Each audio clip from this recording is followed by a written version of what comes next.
Hello, and welcome once again to the Dental Marketing Mastery Series. This podcast is brought to you by dentalwebcontent.com and New Patients Incorporated. I'm Howie Horrocks, the founder of New Patients Incorporated. Along with me once again is my friend and partner and the president of New Patients Incorporated, Mark Blvd. Hello, everybody. Welcome once again to another edition of our podcast. And on the other end of this microphone is my good buddy, Mark Blvd. How you doing, Mark? Hi, Howie. I'm doing good. The end of this microphone and a whole bunch of unfettered internet between my microphone and your microphone. Yeah, I love technology. I know. I know I'm not sure what the release schedule is, but we recorded a podcast with a Dr. Kent Smith who told his story about building the practice of your dreams over time. Oh, yeah. Partially by being a dentist as devoted as Dr. Smith is, obviously, and part of it, through proper marketing. I think it's important for dentists to realize that really you can get what you want. You just have to know what you want and stop changing it. You can't change what you want every 20 minutes, right?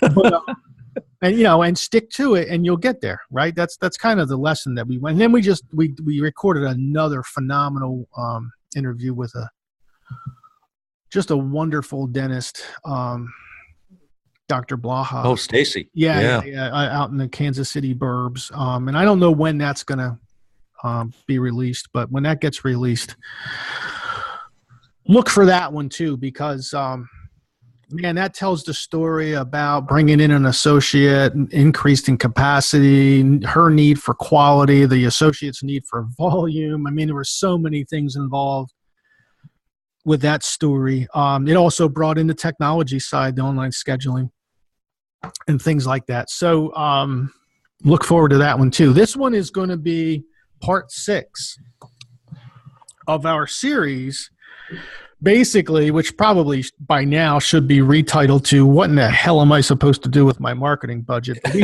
for next year. Right. But we nicely, we cleaned it up a little bit. Parts 1 through 5, we've gone all the way back to the very beginning. How do I calculate my budget? Right. And the percentages to use depending on where you are in your practice. And it depends on, your market and a whole bunch of other things that we taught you along the way. These are exercises. These are the things you do every year. So we just figured we would continue in part 6. Now, part 6 is where I know what my budget is. I know what the minimum it should be. I know the minimum it should be. I know the maximum I should spend next year. I know in my mind and on paper what the least risky mediums are. I've aligned my assets, my marketing assets, things that I've paid for in the past that are working for me. I know in the market where I'm weak. I know in the market where I'm strong. And I have a budget for next year to allocate. And we're going to put, let's say, 10% into internal projects and 30 or 40% into the internet, maybe 50% into properly done offline promotions to drive qualified local internet traffic to our website so they convert from there. It's not a secret formula. You told everybody now. We already told everybody that, right? So this is, it's not a secret sauce moment. There's no secret. Right. So, that's kind of the broad stroke secret to our client's success, but they don't have to be a client to do this. You can not be a client and do just as well. Okay. So this is how you set it up. So now you have a chunk of money. You have a chunk of money to apply to your internal. You have a chunk of money to apply to the internet. You have a chunk of money to apply to offline promotion. And invariably, you're going to have to come down to, what do I want to say? How much room do I have to say it? And what should it look like? Which basically is a gigantic category called design. Very few dentists are graphic designers, although graphic designers, you can engage a graphic designer probably online for, I don't know, 20, 25, maybe $30 an hour or whatever, and have them handle some of these projects for you. When we say design, though, from our standpoint, if it's something you design that nobody has ever seen in the history of the world, it is 100% risk. Yeah. Right, Howie? We call that a test. You're right. Right. Okay. So, hooray, you're testing now. Yeah. With your money. That's right. So when we say design, we try to, work this backward in nice small chunks for you to absorb. When we say design, there's two main categories or two main questions that you should ask yourself. Am I promoting one thing at a time? Am I promoting multiple things within the medium I am using? Okay. So, Howie, give me a great example of a medium where you really could only promote one thing at a time. Well, billboards. Perfect. You're not going to tell your whole life story on a billboard, right? Oh, no, you couldn't anyway. Well, who would read it? Well, no. Wait a second. Hold on. No, you literally could. It's 35 feet wide. Well, that's true. And 20 feet high. Okay. You literally could go up there and start writing and not be done for 7 years. You could write an entire novel on a billboard. Yeah, you could. But you don't. Right? Yep. So you promote one thing at a time. So that's part of your design. When you consider what your design should look like or should be, when you're creating your ad piece or whatever you're creating, the first determination is, am I promoting one thing at a time or am I promoting multiple things about my practice? Now, what's a great example of a media type where you would promote multiple things about a practice, Howie? External mailings. There you go. Okay, and if the mailer has enough room and it has enough sides, right, then you have lots of room to say a little bit about a lot of things, right? Right, correct. And we're not speaking of a postcard here now. We're speaking of a large medium, a trifold. Yeah, or quad fold or whatever it is, something larger than a postcard, right? Well, with a postcard, that's a good topic. When you're designing a postcard, doesn't the size limit you to what you can say? Oh, yes. Okay. So when you use a postcard, primarily, what's the one thing that you can promote effectively using a postcard? You're asking me? I'm asking you. I know you know the answer. Price. A deal. Some kind of a deal, right? Okay. Right. So everybody that's listening to this podcast is one of those slap your head moments, right? Well, of course I knew that because I get 8 of those in the mailbox every day at my home. Right. There's a reason why the postcards have deals on them. It's because the postcard doesn't have enough room to say anything about the dentistry you provide. I mean, hell, the mail panel takes up 1/4 of the space all on its own. Okay. Yeah. So anyway, let's go back to design. So you have to determine, am I promoting one thing at a time or am I promoting multiple things? Now, you brought up a good example of one thing at a time as a billboard. Another thing that's a good example, another media that's a good example of one thing at a time is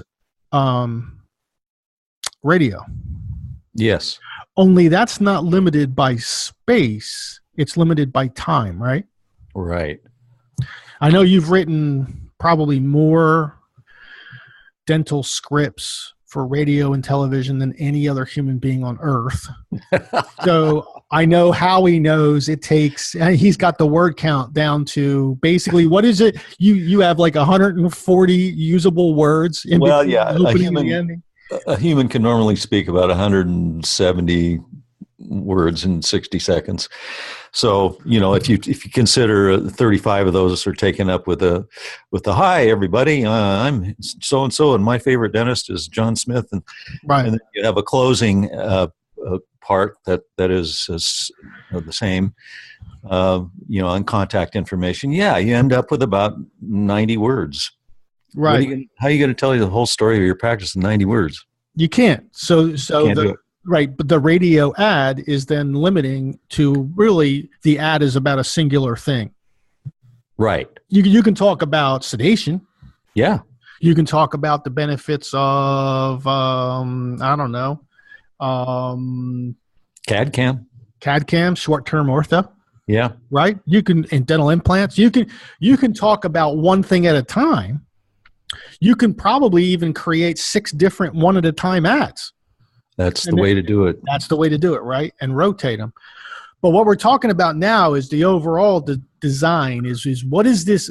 What am I working with? Am I working with a palette that where I can talk about many things, or am I working with a palette that I can only talk about one thing? Radio, billboards, television. I would even go as far as to say pay-per-click. These are things that you talk about one thing at a time. Mm-hmm. One aspect of your practice. Your website and direct mail are probably the closest things where you get to talk about as much as basically as almost as much as you want to talk about. And if you do, obviously, if you do the mail, if you do the mail larger than a postcard, you have the room, and then your mailer mimics your website. Only your website takes it from there and expands upon it. That's the right way to use those two promotion mediums together. So before you sit down with the designer that you're hiring, or before you, for some reason, want to become your own designer, right? Think about the size of your canvas, how much time or how much space you have, whether or not you're going to promote one or more than one thing. And if you are going to promote one thing at a time, consider whether the medium gives you the opportunity to promote multiple one things at a time. I hope we didn't just confuse you. Well, yeah, that's take the topic of radio we just talked about. You can't, your real estate is limited, so you have to tell a different story each time. Right. And that means you just have to buy more radio spots and talk about 1 through 5 each being a separate marketable attribute of your practice. And then you just go through the round again, 1, 2, 3, 4, 5, 1, 2, 3, 4, 5. Right. And then this also goes back to your website, because many of you, and we encourage you and our own clients to write in their own words, to share within their social media properties. Essentially, you're writing one thing at a time. The website's able to display multiple items of one thing. Like if you go to one of our websites, you're going to find that there is an individual page for all of the doctor's individual priority marketable attributes. Most of them are, or many of them are services. Some of them are technologies. Some of them are conveniences. One of the most important ones is Meet the Dentist. Okay. But they're all on separate single topic pages, if that makes sense. Okay. Can't tell the whole story on one page. Well, no, you could. See, on a website you could, but that's a mistake. Yeah, the page would be 20 feet deep. Right. You would have a 47-foot scroll to get through all the content before you got down to the bottom, right? So there's another great example of design and considering, am I going to talk about this on a singular level? Well, here's another little example that's applicable to almost everybody listening to this, ortho. Well, there's several different kinds of ortho, right? There's short-term ortho. I've heard of people call veneers instant ortho. There's Invisalign, clear aligners. There's straight wire ortho. There's lingual ortho. Okay.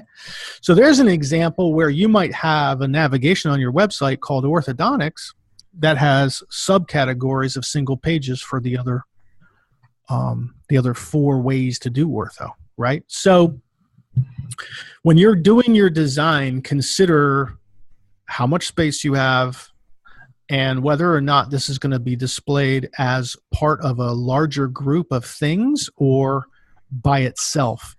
That, more than anything, will create an efficiency in your design time. And if you're going to pay designers like we do, you're going to want to see efficiency in your design time because yes, it costs a lot of money for people to hash stuff out, think about it, and send you a draft.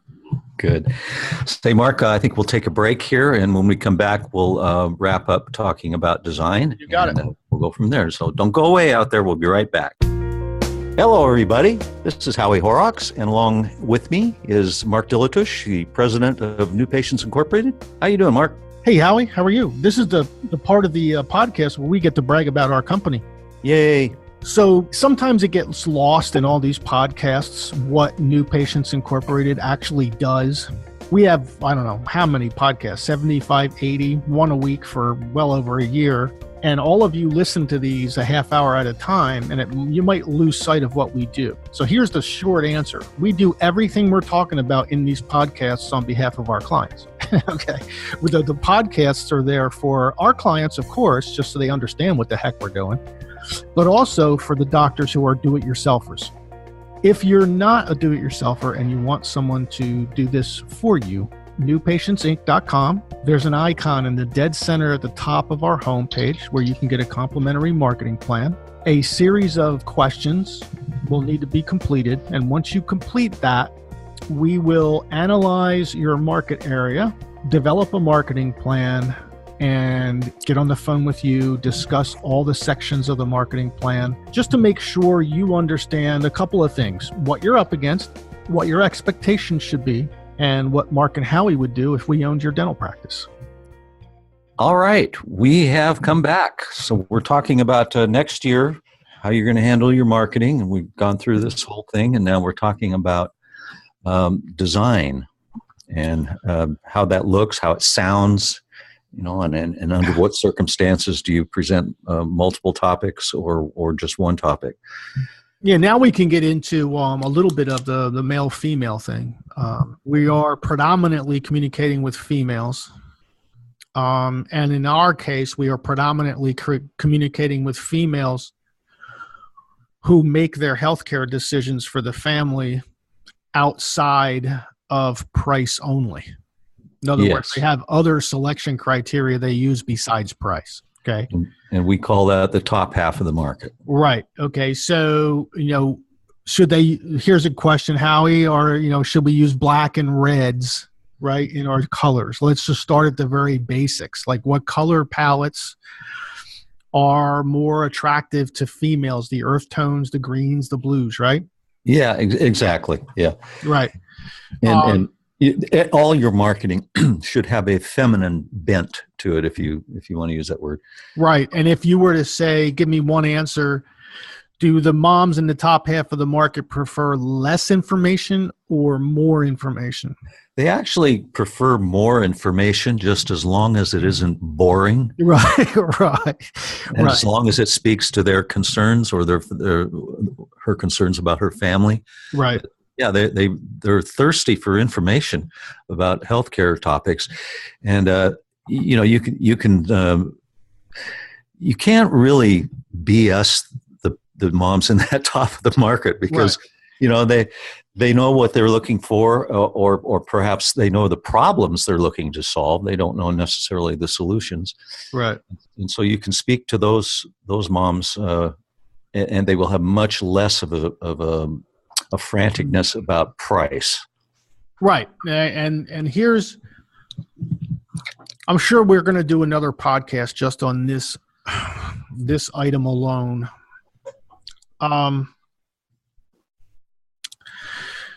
When you do your design, many dentists, especially dentists who either are doing it themselves or they're guiding someone outside of their own office who doesn't necessarily understand dentistry or dental consumers. Maybe they just do graphic design work, and that's what you're going to use them for, and that's fine. There's nothing wrong with that up to this point. when you have design space, you really have a couple of choices. You have like 4 choices. Am I going to use price to promote a response? Am I going to use the benefits of my office to promote a response? Am I going to promote one thing, or am I going to promote many things? Those are really the 4 choices. So once you make your choice, if you've determined that you want to go after the top half of your dental market, what you need to do is introduce things that the dental consumer may not know about as far as the benefits of today's dentistry, the conveniences or technologies that are available to them in your practice. Okay. Here's why I'm bringing this up. Dentists complain that they're just getting shoppers. Oh, yes. And we review the marketing they're doing, and their marketing is kicking butt. It's doing exactly what they asked it to do. They're sending postcards with Mickey Mouse and Donald Duck on them, and they have 2 different offers or 3 different offers or 5 different offers, or choose 3 out of the 5, whatever. Whatever they can stick on the postcard, they're putting on the postcard. The phone is ringing. Shoppers are coming in. The appointment book is filling up. Now, here's one of the hidden, this is part of our secret sauce. And you can use the secret sauce to your benefit. Okay. What we do is we introduce things that dental consumers in the top half don't necessarily know. And here's why this is important. Because everybody listening to this podcast is sitting there going, every time the phone rings, it's some new patient asking me what my prices are, or if we take their insurance, because they're not going anywhere if we don't take their insurance. Okay. And here's what Howie and I would say back to that dentist. Have you given them any other questions to ask? Right. If you haven't given them any other questions to ask, part of it is your fault. Yeah, because what else are they going to ask? What the hell else are they going to ask? Okay. Nobody's telling them anything different. Okay. So part of our secret sauce is that's what we do. We understand what they don't know. We understand what they value the most, and we understand what they value the least. And it's not like we hide it. You can log on to our website right now and download the marketable attributes list. That's the exact marketable attributes scorecard that every one of our designers uses to build every one of our clients' designs. Okay? So, but I don't want it to be hidden in this podcast or hidden within the other material in this podcast as it pertains to design. When you design your work, if you're planning on going after the top half of the market, you have to introduce new benefits into the mind of the recipient. And that could be on a billboard. It could be on a radio ad. It could absolutely be on multiple pages on your website. It can be totally, completely on a direct mail, if it's done right, a direct mail campaign. You can introduce the benefits of dentistry in any of these media types.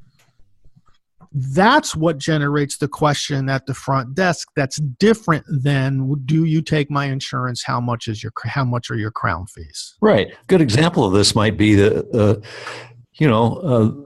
mom looks at this thing and oh my gosh, I didn't even know there was a dental solution to my husband's snoring. Right? Amazing. They may not know that at all. I think it was like over 80% had no idea. Yeah. Oh, yeah. Yeah. In our consumer study. Yeah. Right. And so, that's what part of what Mark's talking about here, introduce something that they may not know, but they could inquire about. Right. They may not know that you can fix their kids' crooked teeth. What's this instant ortho thing? Pardon me? What's this instant ortho thing? Yeah. What's that? What do you mean instant ortho? I thought ortho took 4 years, and I had to pick carrots out of my teeth for 36 months of the 4 years. Yeah. What do you mean instant ortho? Yeah. So then the phone rings. The lady says, "What's this instant ortho thing?" She's not asking you how much is your crown fee. You see, That's part of our secret sauce too, is we're just simply introducing benefit statements to the market so that when they call, they're asking different questions. When they're in the treatment, when they're in the chair, when they're in the new patient exam and you have your x-rays, your probings, you have everything, you have all the information you need, and you start talking about what they need and what they want out of their smile, they bring it up to you. Yeah. Isn't it much nicer when the patient brings it up to you? Well, the way you do that is within your design, is you introduce the many benefits of the work that you guys and gals do that I guarantee you all sitting there shaking your head going, it's so familiar to me. I have a hard time realizing that it's really new to the dental consumer. Howie and I are sitting here going, yeah, you're overlooking it. You're too close to the problem to understand that most dental consumers will leave an office if they know about a dental office down the street who can provide same-day dentistry. What was that number, like 60-some%? Yeah. Okay. There are consumers out. It wasn't a high number. It was like 17 or 18% of the dental consumers didn't know what an intraoral camera did. Intraoral cameras have been in dentistry for 25 years. Oh, 30. Okay, right. Okay. Okay, now this falls back to design, and we're going to close up this podcast with this next point, which is we see self-directed design from dentists all the time. But actually, most of our clients, I'm going to say the vast majority of our clients have either self-directed their own marketing or have used multiple marketing firms in the past. They almost always, and all the dentists out there listening to this, please understand that Howie and I love you. We're not picking on you. This isn't us poking fun. We actually appreciate this about you, okay? But when you self-direct, the language you're using, the pictures you're using, the art you're using, the video that you use on your website, everything is over. You're speaking and talking and writing way over the dental consumer. Yeah. Way over them. Okay. One of my, great friends, dentist of ours, I don't know how many years we've known him.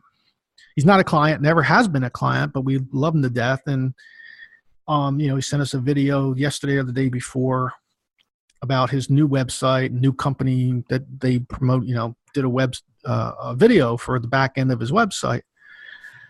And there it is, picture of a doctor, reclined patient, tubes coming out of the patient's mouth. There's a picture of, CBT scanned x-rays on the front of a light. I'm like, oh my God, why did you do this? This is the exact thing. This is the exact example I'm trying to make. You didn't have to do any of that. That was for you, the dentist, to stroke your ego. Yeah, or your colleagues. Or your colleague's ego, or maybe whoever's ego, okay? Patients are at a 7th grade education, 8th grade education level. That's where you need to communicate your message, really, seriously. And just because the technology that you've employed in your office, something like, digital x-rays, even though to you, it's 13 years since you implemented that into your dental office, don't think for a second that the majority of dental consumers understand why you invested in it and the radiation it's going to save, okay, on them. And don't think for a second that you can't create a story out of that, and a beneficial story, and a story that moms in the top half of the market will appreciate, because you can. Yeah. But as the dentist directing your own marketing, directing your own designer, you won't even think about doing that. You're going to go right to the picture of the really cool CBT scan that lets you screw a piece of titanium into a jawbone, which is scaring the bejesus out of everyone that hits your website. Okay. Exactly. So, okay. I'm just trying to use both extremes, right? Just to kind of paint that picture. If you are going to do your own self-direction, you got to stop thinking like a dentist, right? Grab our marketability sheet. It's free. It's on our website. Download it. Look at what scores the highest. Start frameworking a story about those items, but talk to your palette, talk to your sheet like you're talking to your 13 or 14 or 15-year-old, not like you're talking to someone who's 40. Okay. You do that, and your designs and the words you use, everything that you do and everything that you put down to promote your practice will be more effective than it is right now. Awesome. Hey, everybody out there, thank you so much for being in the audience each week. We really appreciate it, and we hope that you're getting a lot out of it. So until next time, adios. We hope you've enjoyed our podcast today. You can find more podcasts on our YouTube channel, on Stitcher, and iTunes. Also on our websites, dentalwebcontent.com and newpatientsinc.com.